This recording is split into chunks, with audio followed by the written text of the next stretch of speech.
नमस्कार विद्यार्थी मित्रांनो, ज्ञानदीप अकॅडमीमध्ये तुम्हा सर्वांचं मनापासून स्वागत आहे. आज आपण एक खूप इंटरेस्टिंग क्वेश्चन स्टडी करणार आहोत, जो बेसिकली तुमच्या दैनंदिन जीवनाशी खूप जास्त निगडित आहे. आणि काय होतं की या प्रकारचे प्रश्न तुम्ही कोणतेही पुस्तक वाचून सोडवू शकत नाही. यासाठी एक तर तुमची अंडरस्टँडिंग महत्वाची असते आणि सगळ्यात महत्वाचं असतं की तुम्ही या टाईपच्या प्रश्नांना टॅकल करताना कोणत्या पद्धतीने तुमची कॉमन सेन्सिकल अंडरस्टँडिंग डेव्हलप केलेली आहे. चला प्रश्न पाहूया. प्रश्न काय आहे तर प्रश्न आहे, आचारसंहितेच्या उत्क्रांतीच्या, या ठिकाणी मराठी शब्द आलेला नाहीये, उत्क्रांतीच्या अनुषंगाने निवडणूक आयोगाच्या भूमिकेची चर्चा करा. प्रश्न काय आहे, आचारसंहितेची जी उत्क्रांती होत गेलेली आहे तर यामध्ये तुम्हाला निवडणूक आयोगाच्या भूमिकेची चर्चा करायची. सो आचारसंहितेची उत्क्रांती आणि निवडणूक आयोगाची भूमिका हे दोन महत्वाचे कीवर्ड्स आहेत.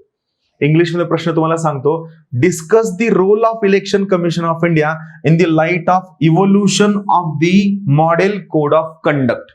या पर्स्पेक्टिव्ह मध्ये तुम्हाला काय करायचंय, डिस्कस करायचंय. लक्षात घ्या, प्रत्येक वेळेस प्रश्न लिहित असताना तुम्ही जोपर्यंत प्रश्न कॉम्प्रिहेंड करत नाहीत तोपर्यंत तुमचं उत्तर करेक्ट असत नाही. आणि सगळ्यात महत्वाची चूक आपण करतो, प्रश्न पाहितला की लगेच आपण लिहायला सुरू करतो. असं कधीही करायचं नाही.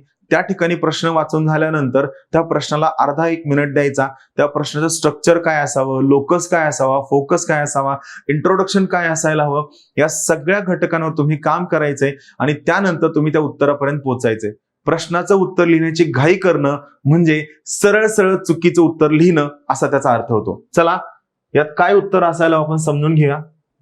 सगळ्यात पहिली गोष्ट, प्रश्नाचा लोकस काय आहे तर आदर्श आचारसंहितेचा विकास किंवा याची उत्क्रांती, ज्याला आपण काय शब्द आलेला आहे, इंग्लिश शब्द इव्होल्युशन आलेला आहे.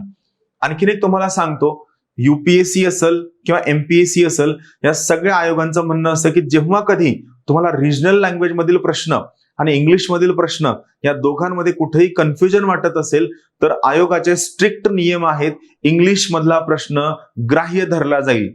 म्हणजे कधी एखाद्या वेळेस नजर चुकीनं असं आलं की एखाद्या प्रश्नामध्ये एखादा शब्दच आलेला नाहीये तर तुम्ही ही अपेक्षा नका करू की प्रश्न कॅन्सल होईल. आयोगाचं स्वतःचं म्हणणं आहे, जेव्हा कधी इंग्लिश किंवा रिजनल भाषा हिंदी आणि इंग्लिश आणि मराठी या तीन भाषांमधील प्रश्नामध्ये काही गल्लत असेल, काही शब्द नसतील तर त्यावेळी इंग्लिश मधला प्रश्न ग्राह्य धरला जाईल. प्रश्न कोणत्याही पद्धतीने कॅन्सल केला जाणार नाही. तर पहा, लोकस आहे आदर्श आचारसंहिता, ज्याला आपण मॉडेल कोड ऑफ कंडक्ट म्हणतो, जो निवडणुकांच्या वेळी लागू केला जातो, याची उत्क्रांती, याचा विकास. आणि फोकस आहे, जशी जशी आचारसंहिता बदलत जात आहे तर ही आचारसंहिता बदलल्यानंतर निवडणूक आयोगाची जी भूमिका बदलत जात आहे याबद्दलचं तुम्हाला एक्सप्लेनेशन द्यायचं आहे. खूप इंटरेस्टिंग प्रश्न आहे, करंट इव्हेंट बेस्ड प्रश्न आहे. या टाईपच्या प्रश्नांची उत्तरं कोणत्याही पुस्तकामध्ये नसतात, तुमच्या स्वतःच्या अंडरस्टँडिंग वरती प्रश्न तुम्हाला डेव्हलप करावे लागतात. मग या प्रकारच्या प्रश्नाचं इंट्रोडक्शन काय असायला हवं, कारण इंट्रोडक्शन तुम्हाला किती मार्क्स मिळतील याचा टेम्पो सेट करतं, जे सगळ्यात महत्वाचं आहे. तर इंट्रोडक्शन मध्ये काय तुम्हाला सांगायचं आहे, खूप लोक काय करतात, फक्त मॉडेल कोड ऑफ कंडक्ट काय आहे, केव्हा आला, कसा आला, कुणी आला, त्याचं काय महत्व एवढं सांगतात. लक्षात घ्या, तुम्ही या प्रकारच्या व्हेजिटेटिव्ह पार्ट वरती जो स्कोर देणार नाहीये यावरती खूप जास्त वेळ वाया घालवता. इथं लक्षात घ्या, इंट्रोडक्शन मध्ये किंवा प्रास्ताविकामध्ये आचारसंहितेचं महत्व तुम्हाला सांगायचंय, पण फक्त महत्व सांगायचं नाहीये तर निवडणूक आयोगाचं कामकाज आचारसंहिता बदलत गेल्यामुळे निवडणूक आयोगाच्या कामकाजाला किती महत्व आलेलं आहे आणि बदलती आचारसंहिता सुद्धा किती महत्वाचे ठरत आहे हे तुम्हाला या ठिकाणी सांगायचं आहे. सो बेसिकली इंट्रोडक्शन मध्ये निवडणूक आयोगाची बदलती भूमिका आणि मॉडेल कोड ऑफ कंडक्टचा जो बदल झालेला आहे या दोन्हीचा समन्वय कसा साधला जाईल याबद्दल तुम्हाला इंट्रोडक्शन करायचं आहे. मग आता आपण थोडक्यात पाहूया, थोडा इन्फॉर्मेटिव्ह पार्ट मी तुम्हाला सांगतो, तर तुम्हाला लिहायचा नाहीये. काय आहे तर बेसिकली तुम्हाला या ठिकाणी निवडणुकीच्या आचारसंहितांमध्ये काय बदल होत चाललाय हा तुम्हाला थोडक्यात सांगतो, पण आपला मेन फोकस काय असायला हवा, बदलणाऱ्या निवडणुकीच्या आचारसंहितेसोबत निवडणूक आयोगाची भूमिका कशी बदलत चाललेली आहे यावर तुम्हाला मेजर फोकस करायचा आहे. मग इथं लक्षात घ्या, महत्वाचं काय आहे तर या ठिकाणी मी आचारसंहिता, मॉडेल कोड ऑफ कंडक्टचे डेफिनेशन दिलेली आहे. भारतीय निवडणुकांमधील आचारसंहिता ही काय आहे तर सगळ्यात पहिली गोष्ट ही एक मार्गदर्शक तत्व आहे. नियमांचा एक संच आहे, ज्याचं राजकीय पक्ष, उमेदवार, सरकार आणि सगळ्यात महत्वाची गोष्ट मतदारांनी निवडणुकांच्या काळात पालन करणं आवश्यक आहे. लक्षात घ्या, या ठिकाणी काही कीवर्ड्स आहेत. आणखीन एक पॉइंट तुम्हाला सांगतो, तुमच्या उत्तरामध्ये जर हे कीवर्ड्स नसतील तर तुम्हाला मार्क्स पडणार नाहीत. हे कीवर्ड्स असणं कंपल्सरी आहे. कीवर्ड जर असतील तर स्कोर चांगला येईल, कीवर्ड जर नसतील तर तुम्हाला मार्क्स येणार नाहीत. मग आता इव्होल्युशन कसं झालं, तर सुरुवातीला निवडणुकीच्या काळामध्ये स्वतंत्र आणि निष्पक्ष निवडणुका असाव्या, निवडणुकांमध्ये नैतिक आचरण सुनिश्चित करावं, यासाठी 1960च्या दशकात पहिल्यांदा मॉडेल कोड ऑफ कंडक्ट म्हणजे काय, आदर्श आचारसंहिता सुरू करण्यात आली.